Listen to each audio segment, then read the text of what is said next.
අපිට උනන් දැන් ටිකක් ලොකු වෙලා නේද? ඔයලා නම් බත් ටිකක් බෙදන්නකෝ වැඩ කරලා මහන්සි උදේ ඉඳන්. මාළු මොනවද දන්නේ නැහැ.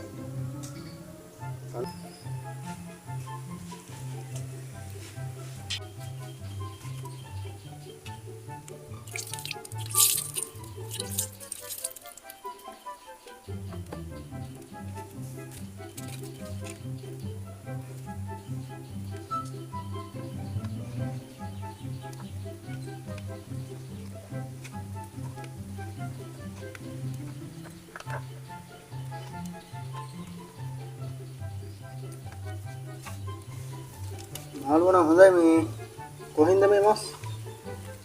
මා රහයි. වෙන කොහෙන්ද ඉතින් මං තමයි ඇල්ලුවේ. මරුනේ. බඩේ මොහොත් පුළුවන්ද? දැන් ඕකේ පුදුම වෙන්න දෙයක් තියෙනවා ඈ. අඩයන් කරන්න ඉතින් පුළුවන් දැන්.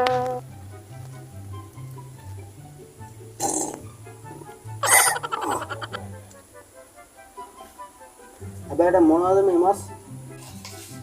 මොනවද කියලා අහන්න ඉතින් ඔය මීමිනි මස්. මීමිනි කොහොමද දන්නේ? යකෝ මොනවද දන්නේ? ඔව් අනේ. ඕකයි මේ එච්චර දෙයක් නෙමෙයි.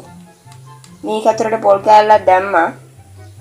එතනින් පස්සේ ඉතින් කොහොමද මී යනවා. අල්ලගන්න තමයි තියෙන්නේ. තුන පාටික දැම්මා එළුවා. මොකක්?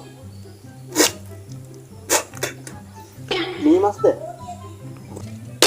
ඔව් අනේ මේ මිනි මස්. උයලා තියෙන එක කන්න බැයි නම් ඔයෙන් බත් එක තියලා යන්න. You didn't have to cut me off. Like that. We were nothing.